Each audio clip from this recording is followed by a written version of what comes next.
Welcome, everybody, to Connecting the Universe. I'm author and researcher Mike Ricksecker back at you with another interactive class out of the secret library of the Connected Universe. Well, this one isn't really so much a class as it is we are going to be going over the UFO hearing that was today. Originally, we were going to be talking about underground civilizations. We'll push that off to another week, and it'll probably be after Thanksgiving because next week we have a Edge of the Rabbit Hole. Shane Pittman's going to be our guest. And yeah, then all of a sudden Thanksgiving is coming up quick. I know, it's like crazy. But yeah, I wanted to, since it was today, and I kind of forgot it was today. I've been so just super busy with everything else that's been going on with the book. And yeah, the book just came out, Portals to the Stars, October 29th. Still in post-production on the audiobook, and a lot of interviews and things like that going on with it. So I've been really, really busy with that. And it was like, oh yeah, UFO hearing. Or UAP, I guess is what we're supposed to be calling it now. So we're going to get into all of that this evening. So Karen's in the house. Great to see you. Tom McNicholas, everybody else that is joining, absolutely wonderful. And that seems to be coming up super big, doesn't it, Tom? How did that show up with? Yeah, okay. So super big graphics there. Guess it must be a new feature. Okay. So, all right. Well, before we get into all of that, I do want to let those who are listening to the podcast version of this later, please join us every Wednesday night, 8 o'clock p.m. Eastern Time for the live show here on Connected Universe Portals, connecteduniverseportal.com. If you want to pop on to the YouTube live stream, we go for about an hour there, but then we have the after show with our Connected Universe Portal members following that, where we get into some extra stuff back there. And David is with us as well tonight. Great to see. Yeah, look how big that graphic is. That is like crazy big. Okay, maybe there's a setting in there, a new setting that I have to set. I don't know. Yeah, the Connected Universe Portal.com is the online, I call it the online learning portal. Basically, it's our community access. You get access to not only the after show, but you've got the monthly Q&A videos, the Mike's Morning Mug videos. You've got all the behind the scenes footage, the sneak peeks, all that wonderful stuff. You've got full Egypt exploration videos, the ancient Ireland. You've got the American Southwest, all that wonderful stuff that's back there. So please join us, connecteduniverseportal.com. And Jen is in the house as well. Lovely to see you, Jen. Yeah, look, boom. I guess maybe they were complaining that you couldn't see the words. I don't know. But there it is. Nice, huge, big. All right. So, and even my name is on here. I don't ever have my name set. Something happened with the settings here, people. I don't know what's going on, but we'll just roll with it for now. All right. So what's going on with these, the hearings here? So here's what was going on. So another House Congressional meeting. This was a Committee on Oversight and Accountability. So our 4 contestants this time around, Timothy Gallaudet, he's an American oceanographer and retired Rear Admiral in the U.S. Navy, who's now the CEO of Ocean STL Consulting. Luis Elizondo, he's a former military intelligence official who resigned and went public in October 2017 after 10 years of running a Pentagon program, the ATIP, to investigate UFO sightings. Michael Shellenberger, journalist and president of the Breakthrough Institute, and Michael Gold, former NASA Associate Administrator of Space Policy and Partnerships, who is part of an independent NASA UAP study team. So those were our 4 individuals there who Congress, or this congressional committee, which is just a select handful of individuals there from Congress, were basically grilling these guys over a number of things. Now, there are all these opening remarks and, all that sort of pageantry that went on at the beginning. But then, what happens is any member on the committee who wants to ask questions gets 5 minutes to ask their questions. And so it's like this gauntlet of boom, boom, boom, kind of like rapid fire questions, because you only get 5 minutes, and you're hoping that, I mean, if I'm one of the uh, members of the committee, I'm hoping that I get the answer that I'm looking for, and it's short, because I've got more questions coming up. It's pretty crazy. So what I wanted to do here is so one of the things that came out of this particular meeting. Now, I've seen a lot of my colleagues and others on social media saying, "Oh, here's disclosure's coming. It's all true, etc." The and the one problem that I have with that is the fact that, okay, these guys that are on this panel are not they're not running those programs. They're not a part of that government arm that is hiding this information and all of that. And these members of Congress also are not. Okay, these are other basically special access programs, and we're going to be talking about that here in a second, that are organized within specific areas of the government that are secret, covert. There's only a handful of people that knows what's really going on in these programs. And those people that are in there now, they're not a part of this. So these are people like Lou Elizondo had been a part of one of those programs. So he's talking about certain things that that he was familiar with. You have Timothy Gallaudet, that he was actually there for the Go Fast video. He was on the ship when that happened. And then Shellenberger is a journalist, and then Michael Gold is he's basically a part of NASA, and has some ties into the UAP studies there. So one of the interesting things that came out, like right as this thing was starting, was this Immaculate Constellation program, basically recently revealed here.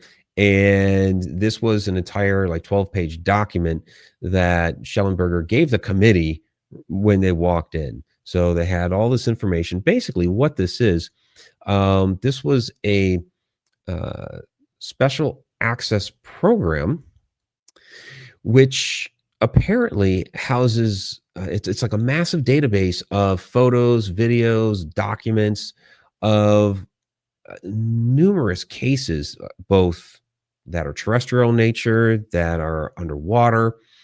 And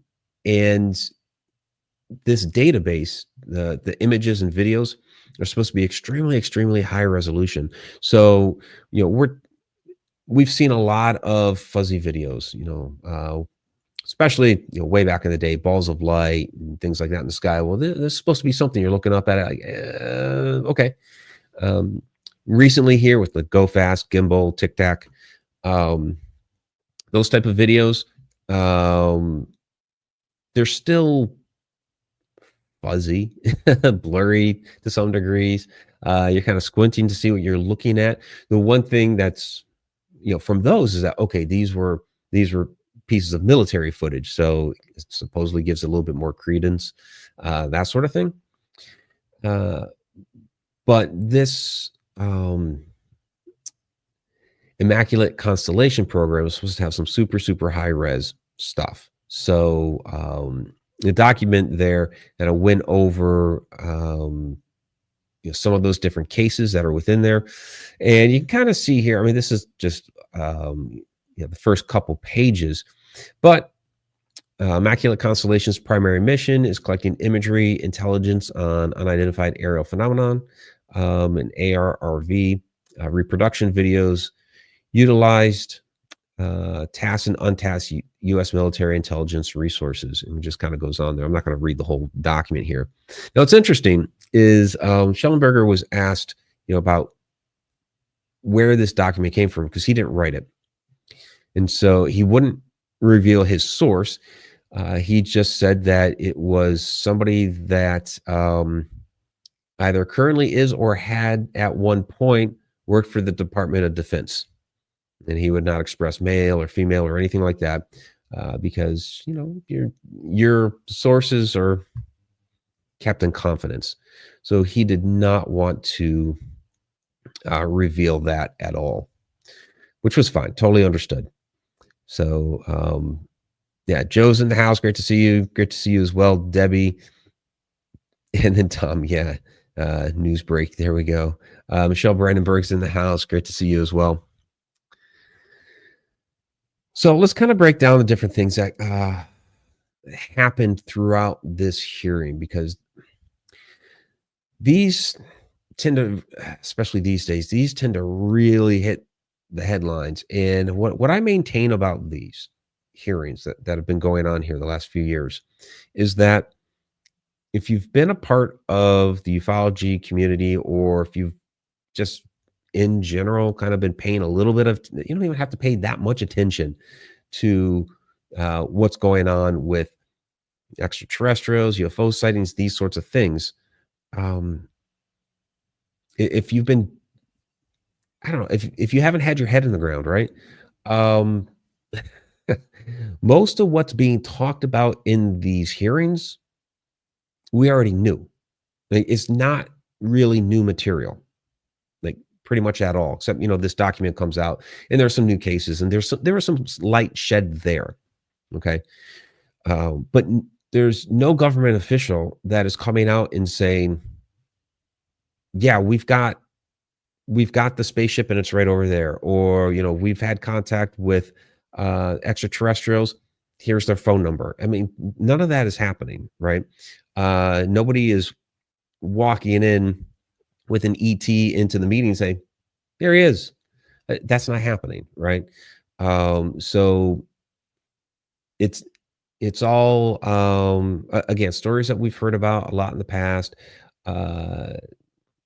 People saying, yes, we do have material. We've been talking about having material since Roswell and these sorts of things, but we'll kind of get into this a little bit here. Okay.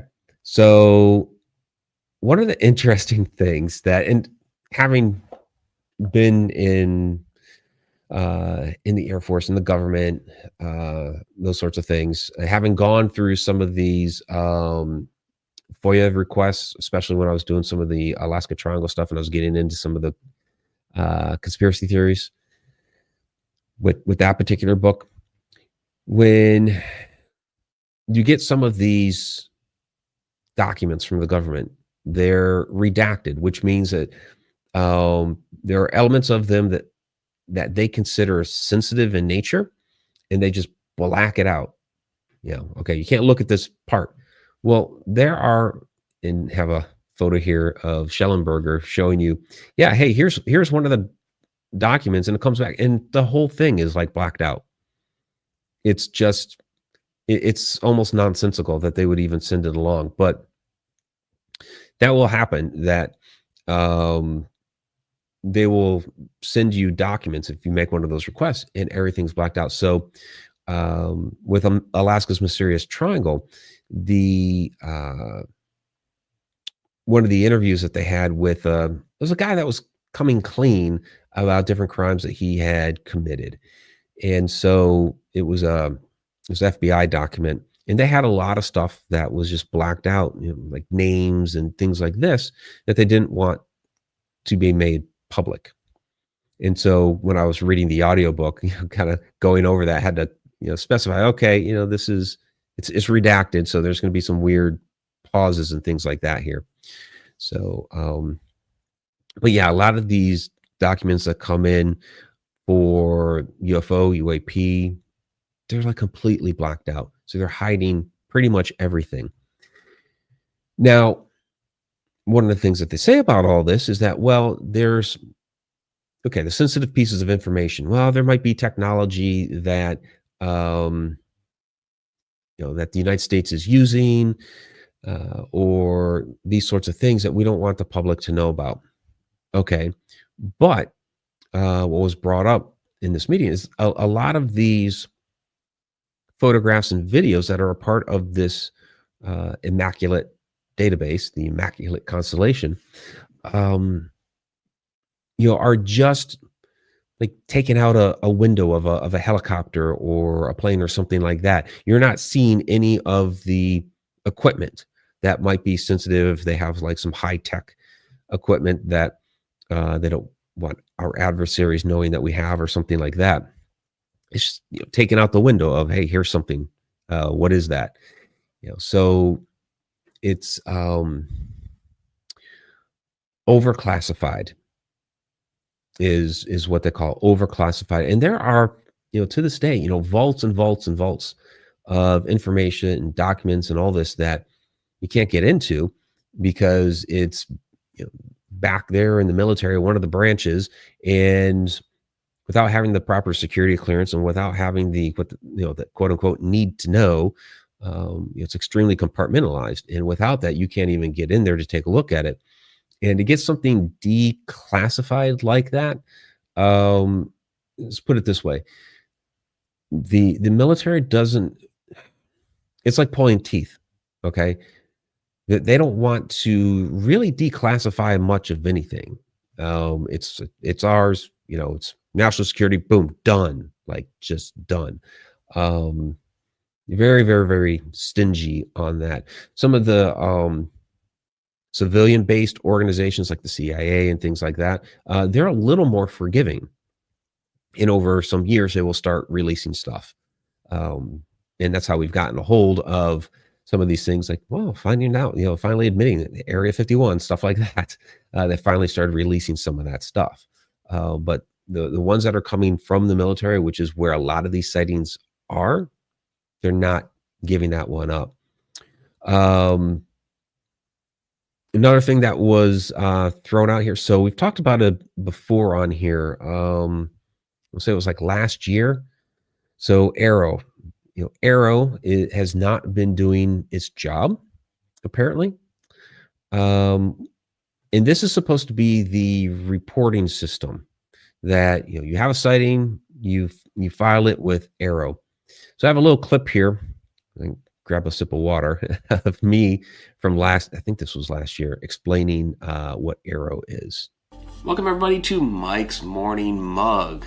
I'll take a moment here to talk about the new Arrow reporting site. This is the All Domain Anomaly Resolution Office.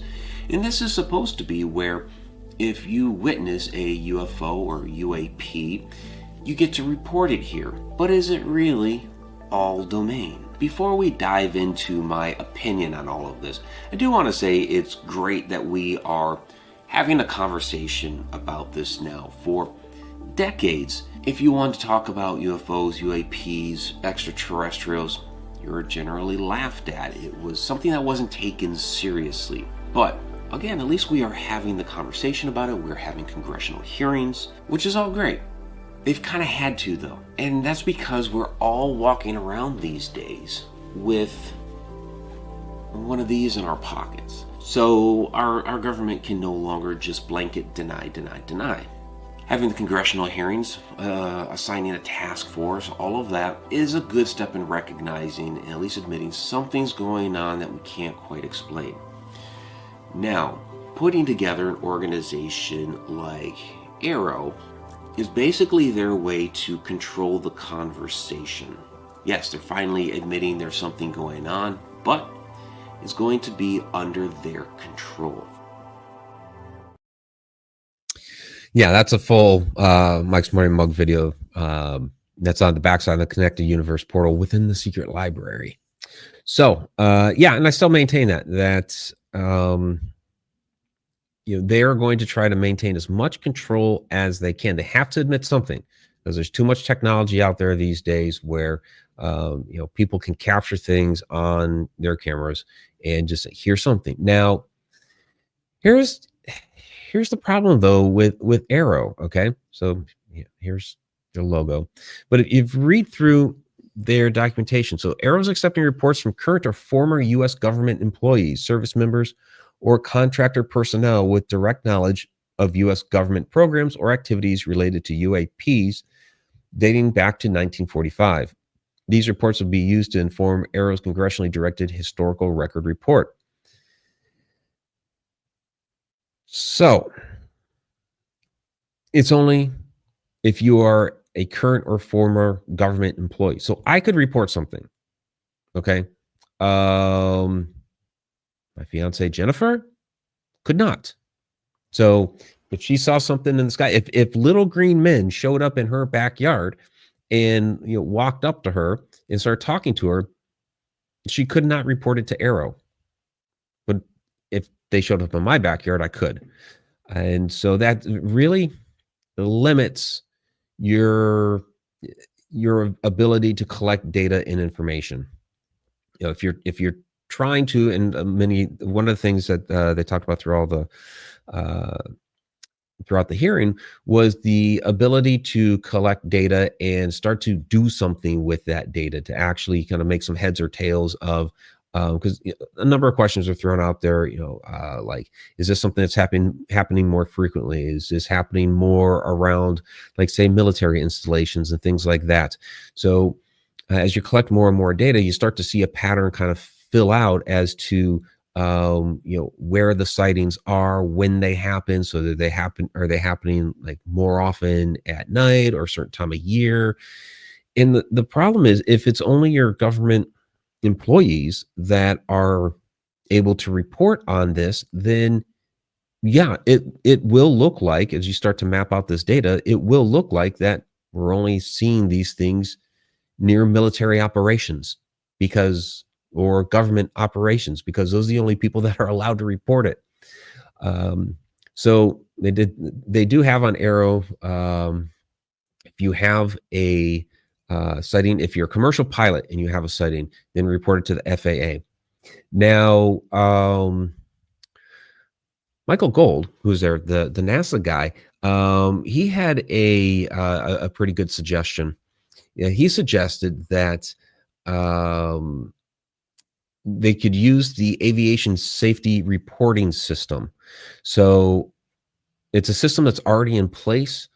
And he said, according to him, there's not much more they would have to do to it, just tweak it a little bit to be able to accept the UAP reports. And then boom, you would already have this system rather than trying to build out something new. What I'm kind of interested in is you had Jacques Vallée, astronomer. Is kind of one of the early guys in all of this. So back in the 60s, he had started creating he did create a database. He created a database for Bigelow Aerospace, collecting all of this information. So why are they not talking with him and his databases that he created? Because there's a lot more. If you're not accepting reports from civilians, then you are segmenting. There are more people in the civilian sector than the government sector, so you're segmenting the largest part of your data set. So you're not getting accurate data. Makes no sense. Makes no sense to me. So let's go over some of the things that they're asking and talking about in things like this. Again, here's our panel: Gallaudet, Elizondo, Shellenberger, and Gold. So chairwoman for this was Nancy Mace, South Carolina. And so she's talking with Elizondo. And he was really kind of dancing the line, because he has signed some documents in the past over what he can and cannot talk about. And also, and I understand it, having been in the military, having I was at NSA there for a couple of years. And yeah, day one, when you're in your orientation, you're signing stuff like, I'm not going to talk about specific government secrets. I'm not going to write a book about stuff, in all of that, and you're watching these videos of whistleblowers and people who turn traitor and all of this. Yeah, so you're kind of getting blasted with, you can't talk about these things. So there's a certain dance that of maneuvering through these things. And so a lot of times Lou would have to say, I can't talk about that in this setting. But there was she kind of rapid fired a couple of questions at him, where she asked, has the government conducted secret crash retrieval programs? Yes or no? Yes. Were they designed to identify and reverse engineer alien craft? Yes or no? Yes. So again, this is stuff that it's great that's being written into the record. Okay, they've recovered crash material. They're trying to reverse engineer alien craft. Again, things we've been talking about since Roswell. And even before Roswell, because there are crashes and things that happened even before Roswell. Roswell is just kind of, that's the most famous one, so that's kind of where we jump from. But yeah. So again, here's a confirmation, at least from his experiences, of saying yes, these things are happening. But it's not the person that has the material saying, "Oh yeah, I've got it," or our department has it. We've got a stash back here. That's not happening. And what's frustrating, and this came out too, was one of the representatives, one of the congressmen was asking, okay, so who do we talk to? Because we're having this conversation, but we don't know where to take this, because you're saying that you've had these different experiences and you're bringing forth this information, but if we want to find out like more about it, if we want to try to take it up the chain, where is this? Who do we talk to try to start to peel back the layers of the onion, so to speak? And that's again, it's like, I gotta take that offline, but that's one of the frustrating things for the people that are involved, because these congressmen and women that are in this committee aren't a part of these areas of government, so they don't know who it's one of those where the hand doesn't know what the foot is doing, right? So let's see what else we have in here. Yeah, kind of an interesting thing that came out with Gallaudet. So he's the one on, not that photo, this photo. He's the guy on the left there. But like I said, he was there for the Go Fast video. He was on the USS Omaha. And what was happening was it was more than one object. And these objects were interfering with their training exercises that they were doing. It was disrupting everything. And so there were some emails that were sent during this time or that day, talking about this, how can we complete the training that needs to be done? Because this is going on. Who's, for one, what are these things? Is there somebody that we can talk to about, these things in the air, all that sort of stuff? But the whole thing was quashed. It was quashed to the point that the emails that went back and forth talking about this were deleted, completely scrubbed from the system. So, the next day he goes in to his email to see if there's a response to it. It's gone. Even his email, he's looking at the sent items, it's totally not there anymore. So yeah, so that's when he first really started to discover that, okay, something's going on here. There is a cover up on whatever these things are. And that was part of the Go Fast.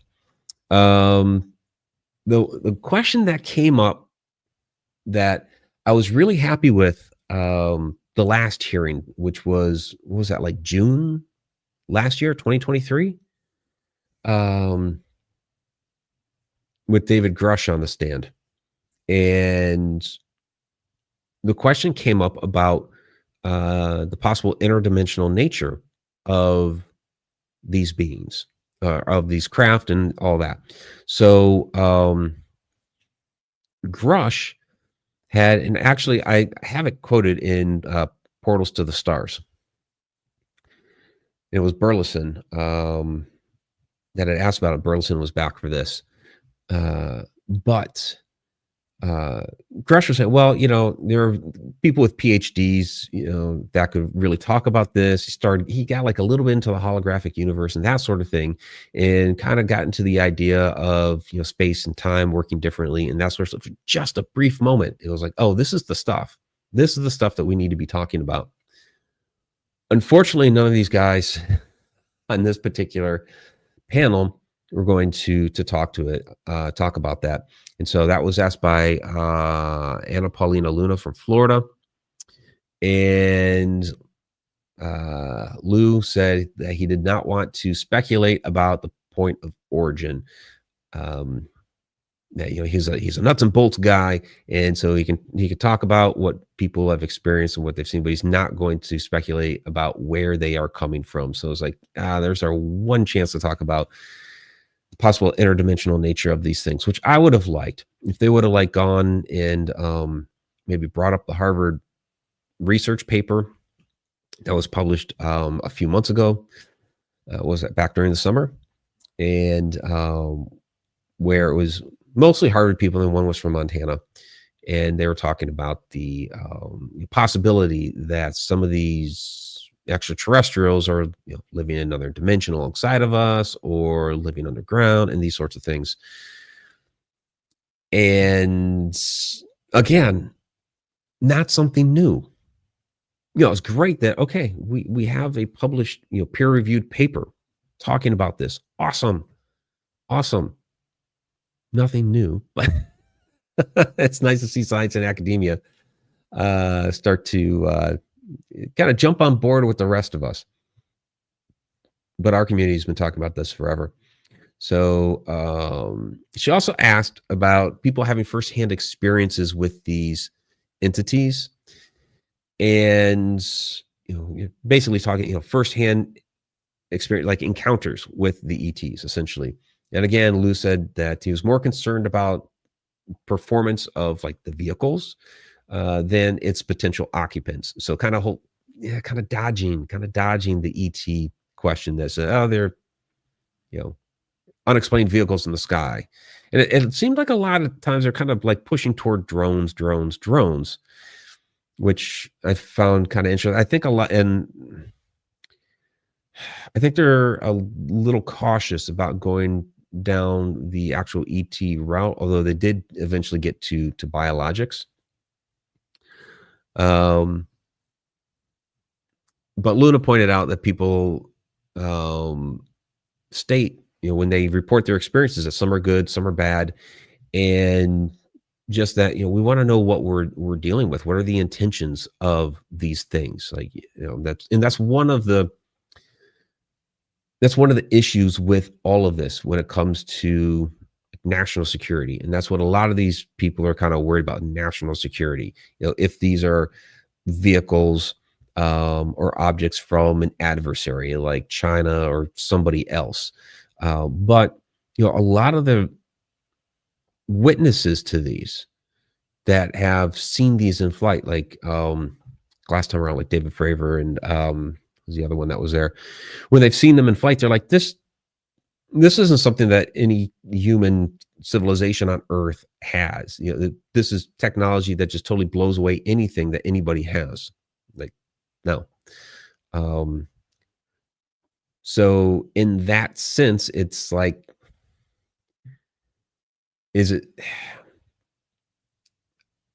get why they perceive it as national security, but if these beings, whoever has this technology, wanted to annihilate us, they would have done it already, because they've already shown that they have they have this technology we don't have. So they would have done it already. So I think for the most part, they're probably more indifferent, rather than. So you have a couple of camps. You have the ones that are like, oh, all ETs are benevolent and they're just here to help humanity. And then you have the others that are like, oh, they're going to destroy us. I think most of them just don't give a rip one way or another, unless we're doing something that affects them. So when we have, and it also came out here, do we have more sightings near nuclear facilities? Yes, we do. So that would be something that would affect, if it's another being that is living alongside here on Earth, whether it's another dimension or underground or wherever, they would absolutely be affected by us setting off a nuclear weapon or something like that. That would affect them too. but most of the other stuff that we're doing here in our own dimension, or above ground rather than below ground, they probably don't really care one way or the other.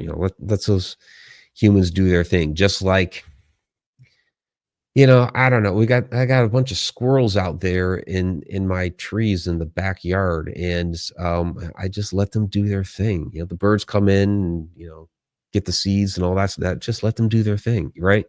So a lot of those entities are probably just like, let those humans do their thing. All right, let me run through your questions here real quick. So Karen, could they be doing experiments on cloning people in Area 51? So Area 51 seems to be, all the reports and stories I've heard out of Area 51 seems to be more along the lines of crash retrieval and reverse engineering alien craft, rather than dealing with the biologics. Now, the beings that were retrieved from Roswell, they were reportedly taken to Wright-Patterson Air Force Base, right there by Dayton, Ohio. From there, we're not sure. Did they stay down there? Did they get taken to another facility like Area 51 or someplace else? We're really not too sure on that. I will say, yes, I have actually heard that there might be biologics there at Area 51, but the focus, of all the stories seems to be more on equipment there.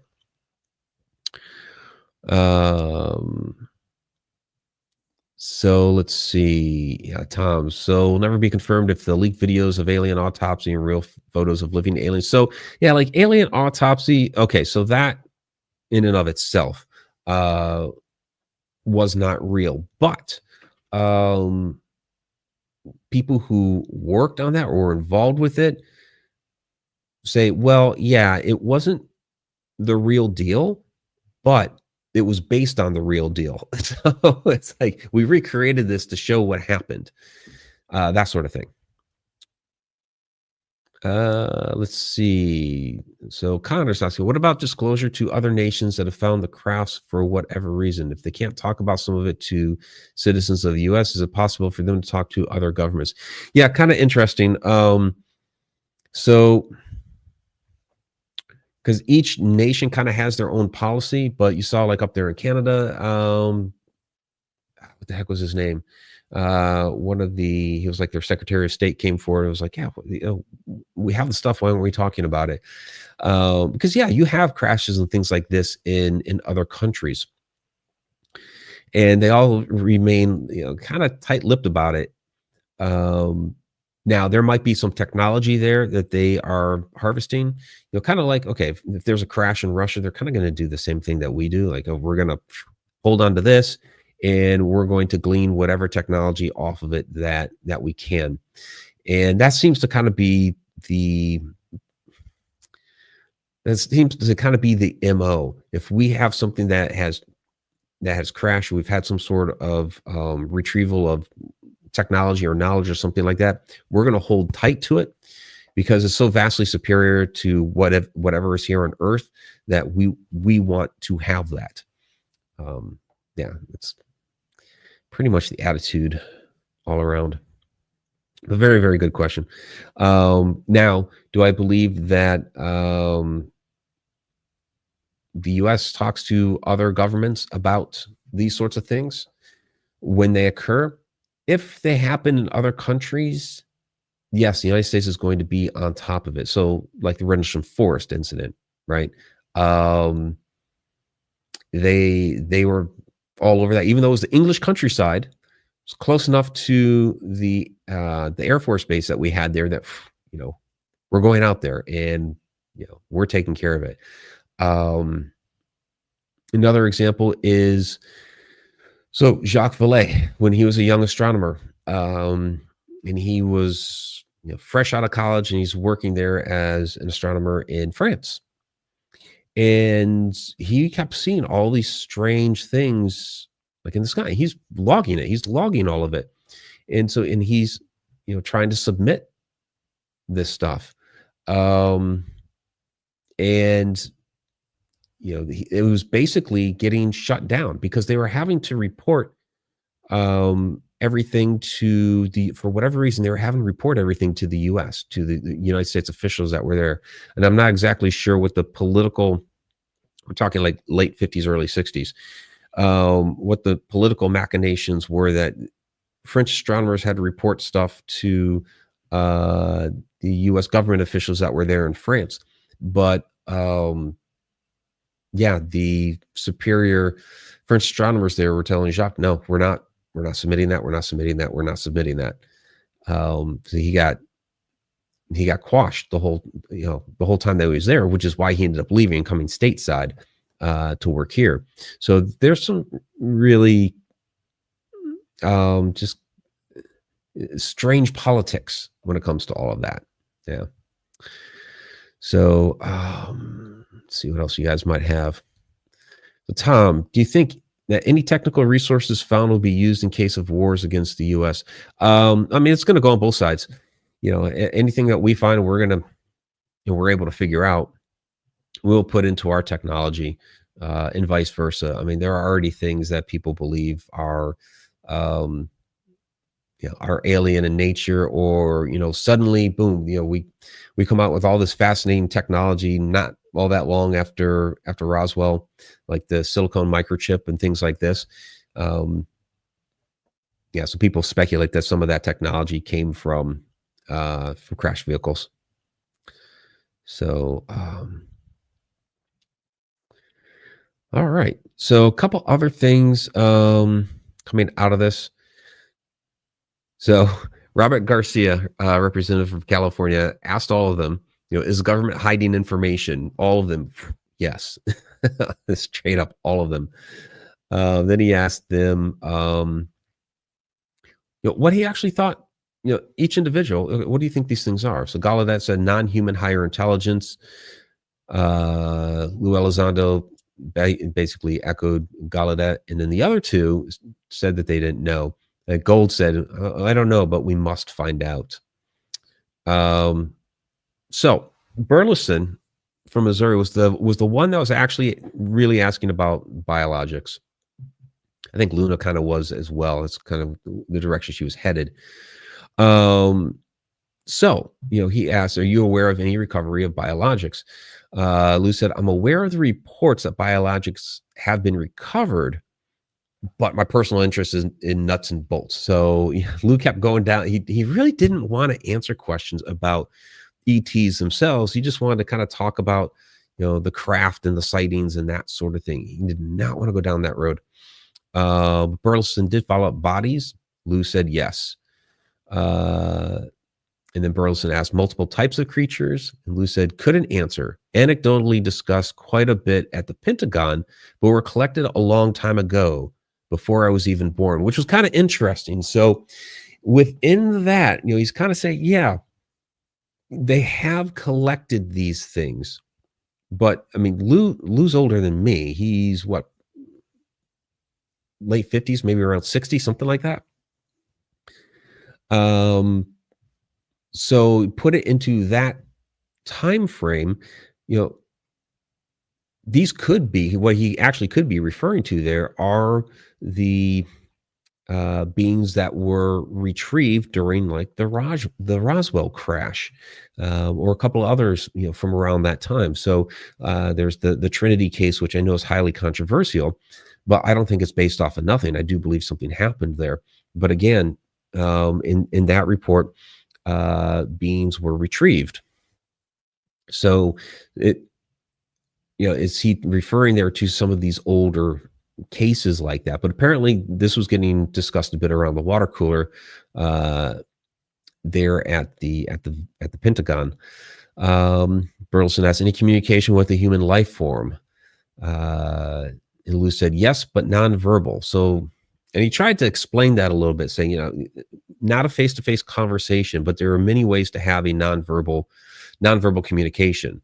And they use an example of, if you invade our airspace and we send up a couple of F-15s into that area, we definitely have expressed intent in a nonverbal way. So, um, so it's kind of an interesting take on that. And then again, asked about reverse engineering, but he said can't discuss, which was interesting because he did kind of say something about it earlier.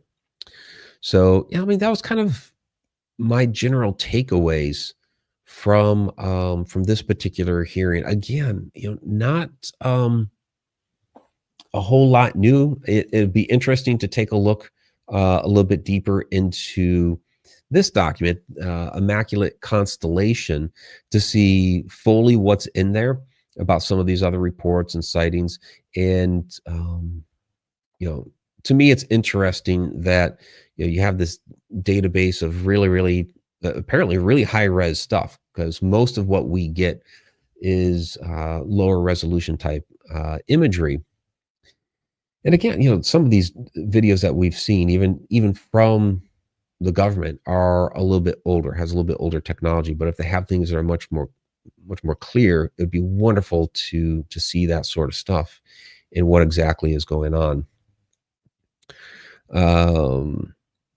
Yeah, Brandon, I think talking about their technology is the safer topic as it gets muddy real quick with intelligent biological entities. Well, yeah, and I think that's kind of the thing is, well, like anybody on that board, I mean, they have not had a face-to-face, ET encounter. They haven't been in those areas where they are. But, kind of at least admitting, well, people are talking about it. But you have to ask the question, okay, who's driving these, right? And I think that was a little kind of short-sighted to say, well, I'm concerned with the vehicle, but not, the point of origin. And it's like, why wouldn't you be? Okay, we have something in our airspace. Yeah, you want to know what it is, but you also want to know where it's coming from because if you're just reacting to something that's there, like, okay, something's here, what do we do? That's reactive. You would want to be proactive. You would want to find that source so you could go to that source and say, hey, get your stuff out of our air. We're trying to run some training over here. you know so to express that communication, like, knock it off, we're doing something here. If you want to use this airspace too, hey, let's schedule something. We'll go, Friday at 7, you can go Tuesday at 3, right? That would only make sense. So I think not trying to also figure out who and what it is. Well, they are trying to figure out what, but not trying to figure out who and where they're from, I think would be a little short-sighted. I think the idea, it's kind of a general tone, was talking about the idea of beings or entities was a little uncomfortable, and they would rather look at it as just a technology or some sort of drone or something like that. Now, gold throughout there, could be a non-biologic intelligent being. And uh, one of the people on the committee asked, well, what do you mean by that? He basically said AI, like maybe he's like, why do we always assume that it has to be similar to us, that it's in some sort of, he didn't use the term meat sack, but essentially, why do we always have to think it's in some sort of organic body? Maybe it is some sort of evolved, machinery, artificial intelligence that has developed whatever, and, is coming here in and out of our airspace. So, which is an interesting idea. It's kind of going, further down that whole, artificial intelligence route. So customer success hub. All right. Can we find out if any skiffs actually take place?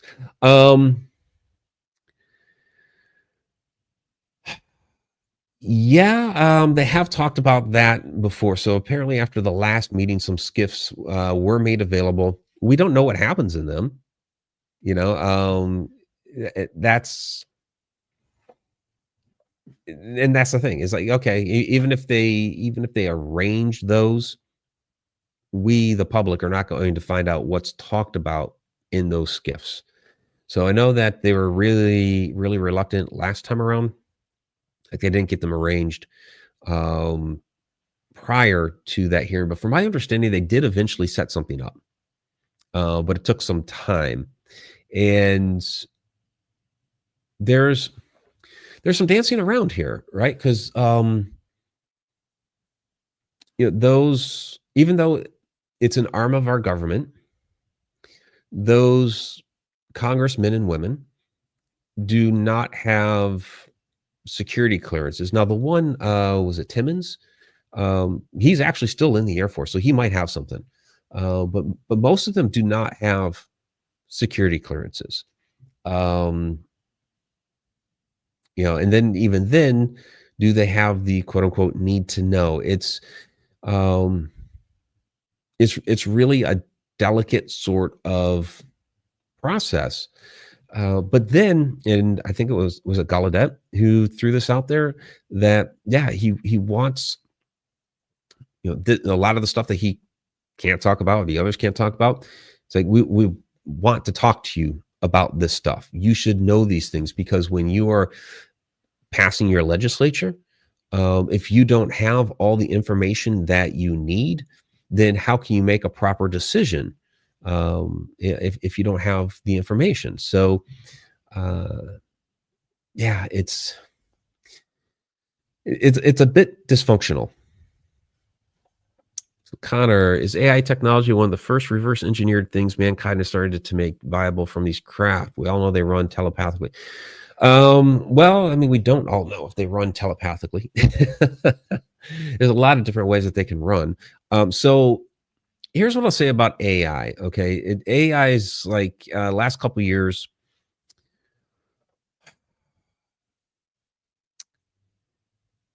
AI is not a new technology, right? We've had forms of AI for, I mean, really over 100 years. When Nikola Tesla built his teletomaton, sure, it was just like a little boat thing. And he was back then talking about, look, I can take what I've done with this little boat, this teletomaton. I can build one of myself that looks like me, talks like me, acts like me, makes decisions based on me. Now he was doing that with gears and wheels and radio waves and stuff like that. We've taken it to a different level here in our modern day in society, but AI has been a part of our lives for decades. It's just it was Chat GPT that kind of just really kind of blew the whole lid off of it. That was like, okay, here's what our AI can do. It was more advanced AI, and the fact that it could write really nice.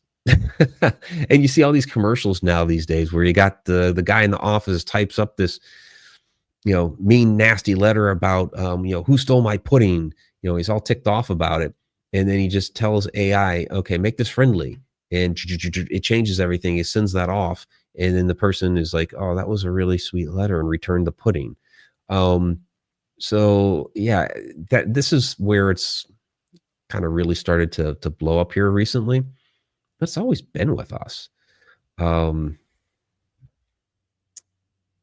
So I think more of the first reverse engineered stuff would be more of our technology that's taken us to space. Things that have gotten us off this planet. Because if you look at it, we got Werner von Braun from Germany. He had been working on the V2, so he helped with the whole rocketry program to get us off the ground. But then everything that we needed to do to coordinate the docking and to be able to just all the stuff to be able to breathe up in space and get protected and all of these different things. There's so many, millions of working components to make all that happen. But that stuff started happening after Roswell and these other, it's a big UFO flap in 1952 and all that. That's when it really started to take off. So I think it was more along those lines. Like Brandon here, I think ChatGPT is like a sophisticated text processing program that predicts and generates language based on patterns learned from massive amounts of text data. Pretty much, Brandon. I would agree with that assessment. Yeah, absolutely. It does a great job of it, but it's not accurate. So people are talking about like using ChatGPT to replace Google and stuff like that. Like I can search with it, sort of. I mean, you can type something in there and it'll give you this nice answer. It doesn't mean it's accurate. You know, I've used it a handful of times, but the first time I ever tried it, I was like, all right, let's see how accurate this thing is. And let's turn there. Who is Mike Ricksecker? And I had this nice. It was like a wonderful, well written. It's like I could almost use this as my bio if half the information wasn't wrong. So I had in there books that I hadn't written. I had in there shows I hadn't been on. I had some stuff, right? I had some books that I'd written, had some shows I'd been on. But yeah, half of it was incorrect. So it's like, okay. But if you throw something in there, like, you know, how do I don't know, what's a good way to write such and such a letter? And, you know, it'll come up pretty nice. So, yeah, so I think we're gonna go ahead and wrap things up here. Again, those that are listening to the podcast version of this later, please join us every Wednesday night, 8:00 p.m. Eastern Time, connecteduniverseportal.com. So I do want to thank everybody who joined us here this evening. It'll be interesting to see what the next hearing is and what they're going to talk about in that one. Again, you have a lot of these people say, oh, you know, here it is, disclosure. It's like nobody's really disclosing. It's when we have those departments in the government that have the material, that have the, not just the data, not just somebody saying, yeah, you know, this database is out there. Let me look at the database. Let me see the footage. Show me the crash material. If you have the biologics, show us the biologics. That's when disclosure will happen. That is actual. This is another step in that direction. Again, it's wonderful that we are talking about all this. It's getting written into the official record. We have politicians that are asking the questions now. Again, it's a large part of me that is like, okay, it's a very controlled environment. You know, each politician there only gets 5 minutes to ask questions.